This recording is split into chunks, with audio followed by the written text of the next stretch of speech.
$27 billion lawsuit is in the process of being filed on behalf of those impacted by the school shooting in Uvalde. The attorney on the case says the class action suit is the first of its kind because it goes after constitutionality. The lawsuit is still being drafted, but lawyers say it will be filed in September. This evening, the Uvalde School Board will be meeting for a grievance hearing for Superintendent Dr. Hal Harrell. The meeting is set to begin around 6 p.m. Also on the agenda for this week is a termination hearing for School District Police Chief Pete Arredondo, which is scheduled for Wednesday evening. That meeting will be open to the public, and a live stream will be available on our website at KSAT.com. All eyes on the annual Federal Reserve Conference this week for signals about more possible interest rate hikes. It follows the release of minutes from last month's Federal Reserve Board meeting affirming plans for more increases as inflation continues to surge. Asian markets were mixed today after China cut an interest rate that affects mortgage lending. As monkeypox spreads in the U.S., so does its impact. The White House says it is making 1.8 million vaccine doses available for order starting today.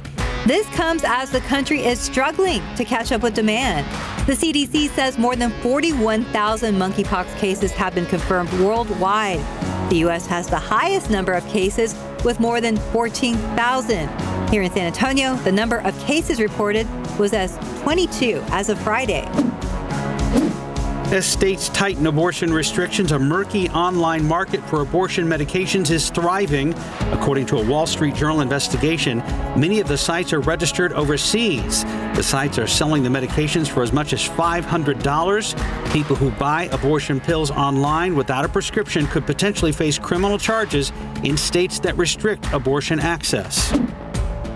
With the midterm elections just around the corner, new polling data shows Democratic candidates are rapidly gaining ground in key races across the country. Senate Minority Leader Mitch McConnell is now getting backlash for admitting Democrats may be able to hold on to the Senate.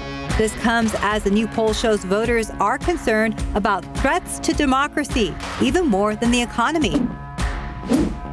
The First Lady has tested negative for COVID after isolating for 5 days in South Carolina. First Lady Jill Biden left for Delaware yesterday. She was staying at a private residence where she had been vacationing with her family since last week. She was taking the drug Paxlovid to help ease symptoms. An urgent flash flooding threat today expanding to parts of Texas, Oklahoma, and Louisiana. Up to 8 inches of rain could fall in parts of the South. The Northeast is also on alert with significant travel delays possible. However, the top concern is in parts of the Northeast Texas, including the Dallas area. UTSA has more than tripled its overall graduation rates over the last 10 years. The number of students who started and finished at UTSA was only 8% back in 2010.